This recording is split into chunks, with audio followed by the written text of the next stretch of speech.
mucho gusto en tenernos acá nuevamente en mi canal. Espero que en estos días ha sido lo relacionado con el ciclón Grace. Espero que ninguno de ustedes hayan tenido problemas con su familia, con sus casas, con sus propiedades en estas lluvias, en estos vientos fuertes del ciclón que ha atravesado todo el país. Así que me imagino y deseo que todos estén bien. Hoy vamos a dar el último clase, la última clase con el último tema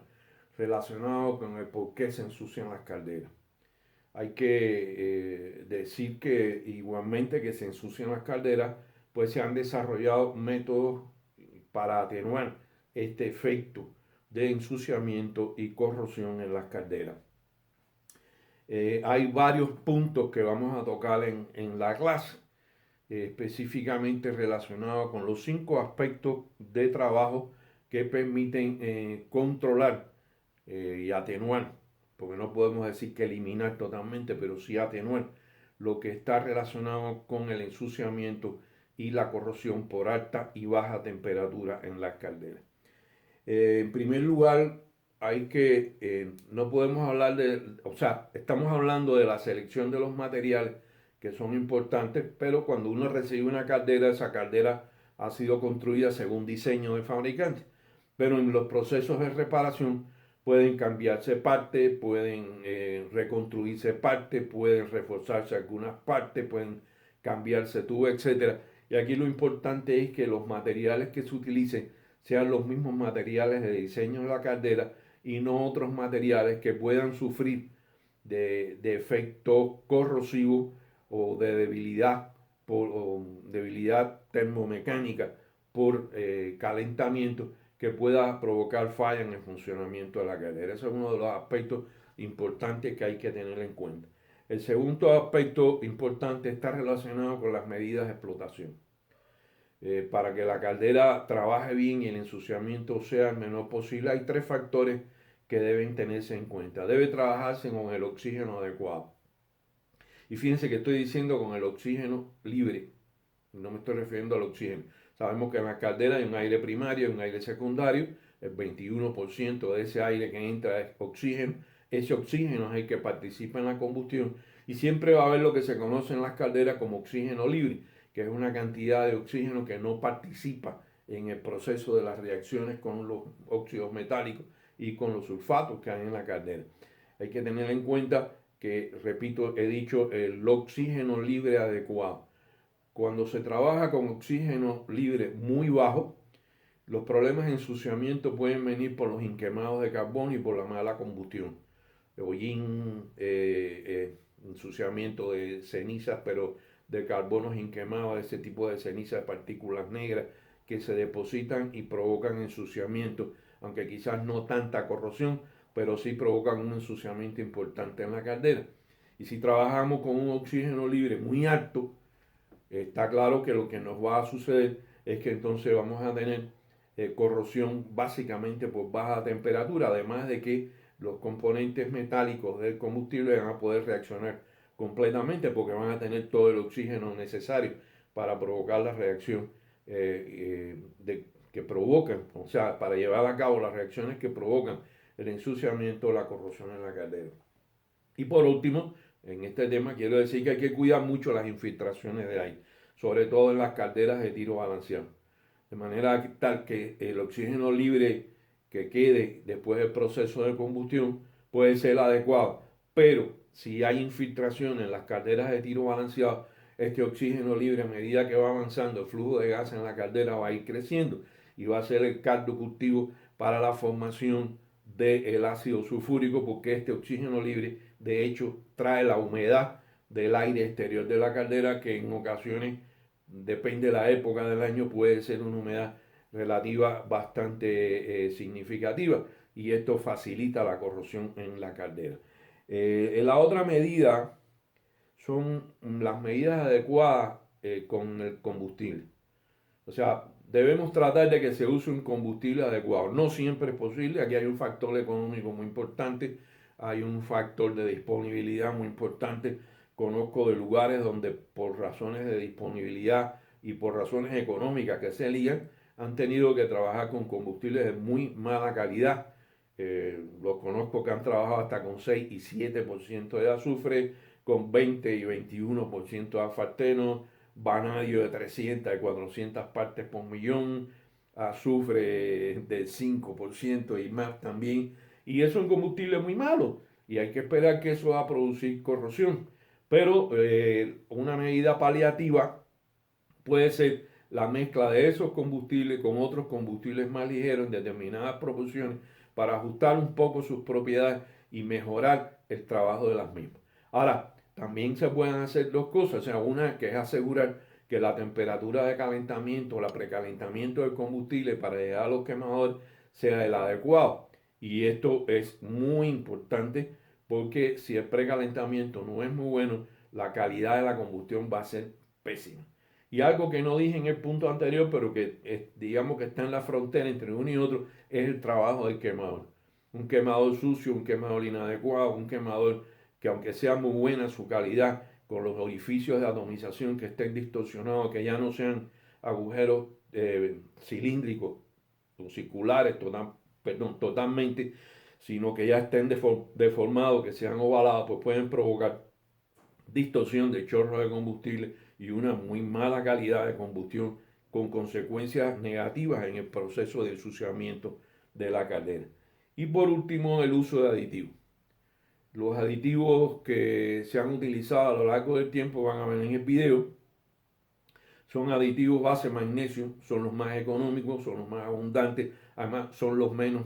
dañinos al medio porque al final desvían la reacción del ácido sulfúrico a sulfato de magnesio, que es totalmente inofensivo para la vida humana,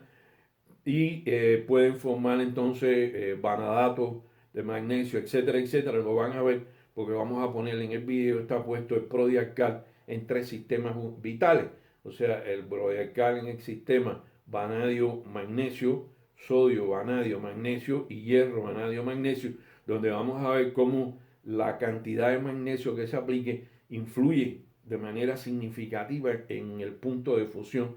de las cenizas para la corrosión en caliente, básicamente, en la que se producen los precalentadores, recalentadores y en las zonas altas de los tubos de agua, de las pantallas de tubos de agua. Y esto es muy importante. Pero también, como dije, el sulfato de magnesio, el sulfato de magnesio se forma por la presencia de magnesio que desvía la reacción de ácido sulfúrico a sulfato de magnesio y este no es corrosivo. La reactividad del magnesio tiene mucho que ver. Según la calidad del magnesio que se utilice, vamos a tener una reactividad mayor o una reactividad menor. Basado en esto, pues surgió un sistema de tratamiento que se llama sistema de tratamiento dual, que es que se pone una cantidad de magnesio en el frente de quemadores y una cantidad de magnesio para evitar la corrosión en la zona de baja temperatura y las emisiones de ácido sulfúrico o de SO3 se pone en la zona ya cercana de los economizadores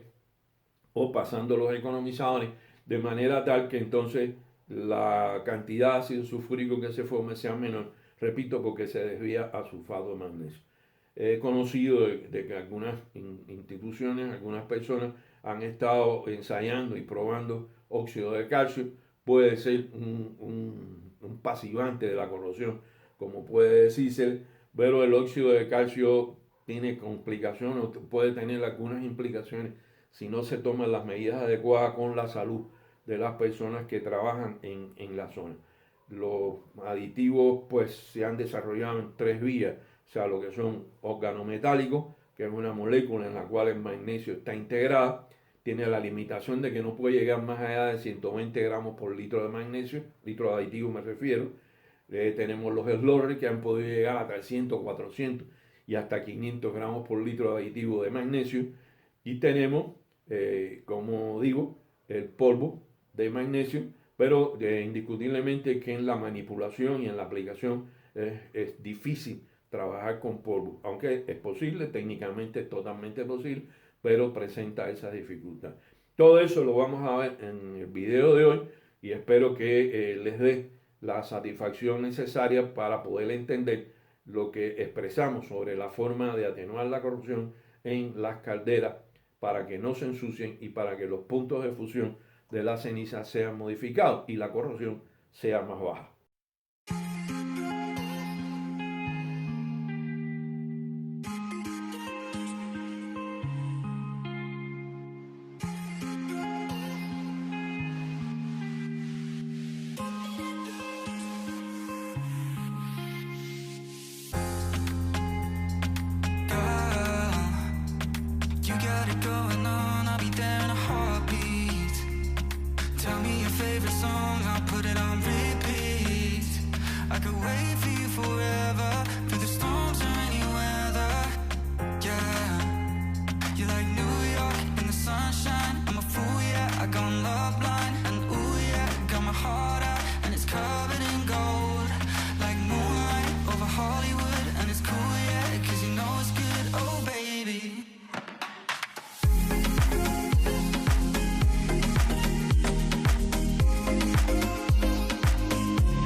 Como ya expresamos, una de las formas más utilizadas y más económicas para atenuar los efectos corrosivos y modificar los puntos de fusión de la ceniza es el uso del magnesio, el óxido de magnesio, en las variantes que ya hemos expuesto anteriormente. Ahora, si vemos en el Prodialcal, vamos a poder tener una idea de qué va a pasar cuando nosotros ponemos el magnesio en el horno.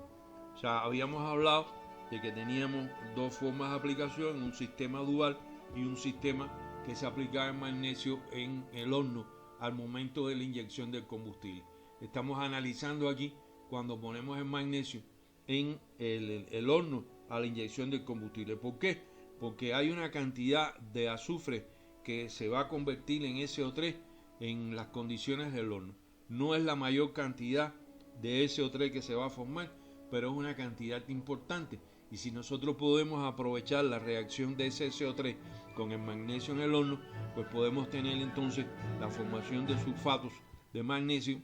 que nos van a permitir posteriormente la formación de ácido sulfúrico, o que son más fáciles de evitar la formación de ácido sulfúrico después, desviando la reacción a sulfato de magnesio, como vamos a ver. Entonces, si aplicamos el Prodialcal, en este caso, tenemos un fueloil de 650 centistock, un azufre de 3.5% con 50 ppm de sodio, y en el horno vamos a tener 2.5% de oxígeno en el proceso de combustión. Si tenemos una caldera que es presurizada, una caldera de tubos de fuego, siendo una caldera presurizada y calculamos, pues vamos a tener el comportamiento, la cantidad de CO2 que se van a formar en kilogramos por tonelada, qué por ciento de CO2 va a transformarse a SO3 por el oxígeno, qué cantidad de CO3 vamos a tener en el horno, qué cantidad de sodio, qué cantidad de sulfato de sodio, qué cantidad de SO3 se habrá consumido, el total que podrá formarse, cuál es la cantidad de SO3 que queda excedente, cuánto vamos a tener de sulfato de magnesio, cuál va a ser el magnesio necesario en realidad, cuál va a ser la relación sulfato de sodio, sulfato de magnesio y el porciento en peso del sulfato de sodio. Pero nos da algo muy interesante, nos dice que la temperatura de fusión es de 1089.1 grados centígrados, lo que es muy favorable para que no hayan deposiciones y evitar o digamos que desviar la formación de los pentóxidos de vanadio en relación con el sodio y sí tener entonces sulfatos de sodio y sulfatos de magnesio, como habíamos visto en el Dialcal en clases anteriores. Y aquí tenemos en el gráfico donde está el punto de donde se va a encontrar este tipo de compuesto que se va a formar y qué temperatura de fusión. Vamos a suponer que cambiamos. Vamos a suponer que tenemos un combustible de 4% de azufre que va a tener 70 partes por millón de sodio, que en el horno vamos a seguir manteniendo 2,5% de oxígeno libre y que vamos a tener la misma caldera presurizada y lo que va a pasar en este caso que la temperatura es de 1079.7 grados centígrados y los compuestos van a ser sulfato de magnesio, sulfato de sodio y ya los demás componentes que habíamos expresado anteriormente que ustedes pueden ver. Pero si cambiamos a una caldera balanceada, o sea, una caldera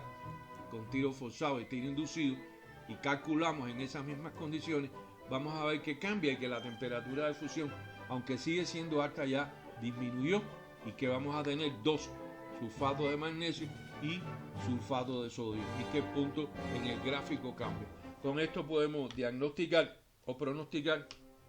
qué va a suceder en el interior de la caldera y podemos prepararnos para determinar qué cantidad de magnesio podríamos agregar para controlar la formación del SO3 desde el horno.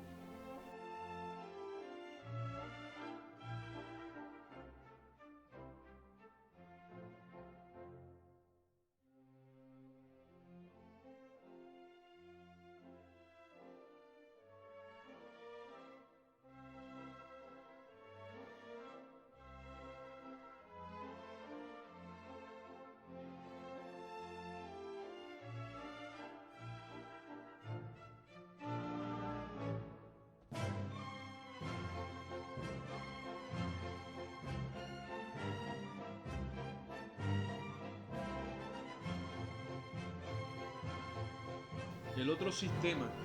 sobre el cual influye de manera importante los óxidos de magnesio para neutralizar la formación de pentóxidos de vanadio con bajo punto de fusión que puedan ser corrosivos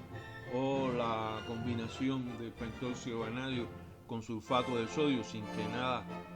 lo pueda controlar para evitar la corrosión o modificar los puntos de ceniza es el uso del magnesio. Aquí tenemos un sistema en cual estamos evaluando a través del Prodialcal el contenido de óxido de magnesio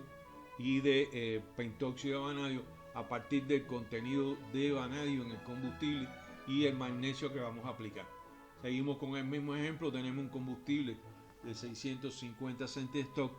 que tiene 150 ppm de vanadio y al cual le vamos a agregar 95 miligramos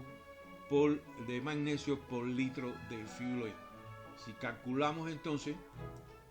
vamos a tener 1189.9 grados centígrados. Tenemos los compuestos que se van a formar, que van a ser óxido de magnesio, pentóxido de vanadio,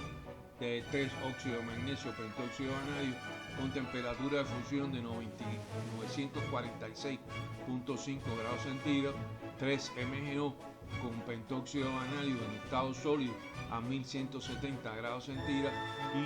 y óxido de magnesio sólido con 1189.9 grados centígrados. Ahora, si modificamos el sistema y tenemos un combustible con 300 ppm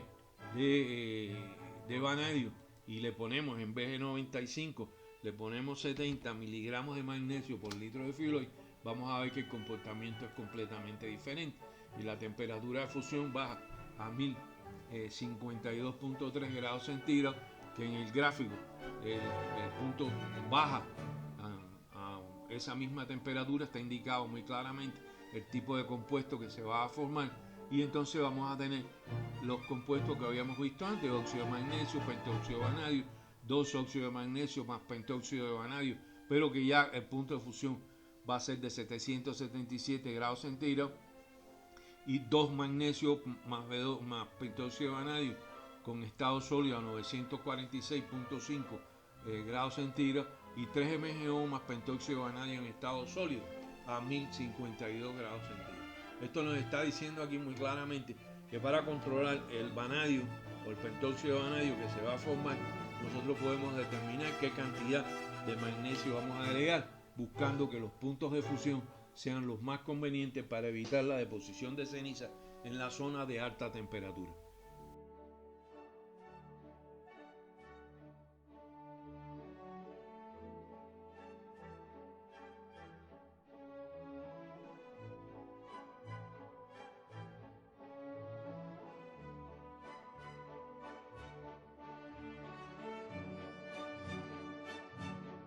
Debido a la afinidad del sodio con el vanadio para formar compuestos y a la velocidad de reacción entre ambos, aplicamos también el DIACAR. ¿Qué pasaría si en el sistema trifásico pentóxido de vanadio, óxido de sodio y óxido de magnesio podemos controlar que la reacción modifique los puntos de fusión de la ceniza que se pueden formar a través de los vanadatos de sodio, de los metavanadatos de sodio? Aquí tenemos el ejemplo mismo: 650 centistock, tenemos un combustible que tiene 150 ppm de vanadio, que tiene sodio 50 ppm, y que le vamos a poner de magnesio lo mismo que habíamos puesto en el ejemplo anterior, 98 miligramos de magnesio por litro de fuel oil que se consuma. Calculamos, y entonces aquí nos da ya algo que habíamos visto en ocasiones anteriores: el pentóxido de vanadio en cuántas partes por millón, cuántas partes por millón de óxido de sodio, cuántas partes por millón de óxido de magnesio, cuántos moles de cada uno se iban a formar, el porciento molar de cada uno de ellos, y la reacción que iba a haber, la relación, de óxido de magnesio con pentóxido de vanadio. ¿Qué nos dice esto? Que vamos a tener aquí vanadatos, metavanadatos de magnesio, vanadato de magnesio va a ser el compuesto que se va a formar con temperatura de punto de fusión de 731.2 grados centígrados, y que en el gráfico, que es un gráfico trifásico del sistema pentóxido de vanadio, óxido de magnesio, óxido de sodio, pues vamos a tener representado en qué punto del gráfico se va a encontrar la temperatura de fusión. Ahora bien, si en vez de ponerle 98 miligramos le ponemos 60 de magnesio por litro de fuel oil y calculamos, vamos a ver que el punto de fusión baja considerablemente, lo cual empieza a ser peligroso. Esto nos está diciendo que tenemos que incrementar la cantidad de magnesio para neutralizar la formación de estos compuestos y modificar su punto de fusión de ceniza. Vamos a decir que le ponemos 120 miligramos de magnesio por litro de fuel oil y calculamos, y tenemos igualmente los vanadatos de magnesio, pero vamos a tener también entonces que la temperatura de fusión subió a 826.7 grados centígrados. Y con este balance total que hemos hecho, podemos entonces considerar qué cantidad de magnesio vamos a poner, por supuesto con los análisis de control que habrá que hacer en la caldera durante su funcionamiento para hacer las correcciones necesarias, pero no tenemos un nivel de incertidumbre tan grande como cuando no estamos preparados para conocer qué tipos de compuestos se van a formar y cómo podemos neutralizarlos.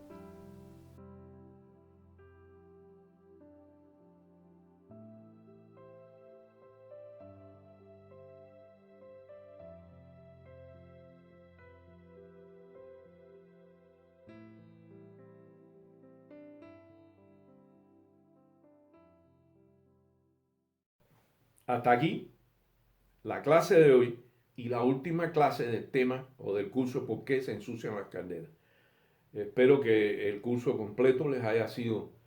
de mucho interés, de mucha satisfacción, que hayan podido aprender o por lo menos refrescar conceptos y cosas nuevas que les sean útiles en su vida profesional. A lo mejor alguien me dice, bueno, pero mi especialidad no es esa. De alguna manera u otra,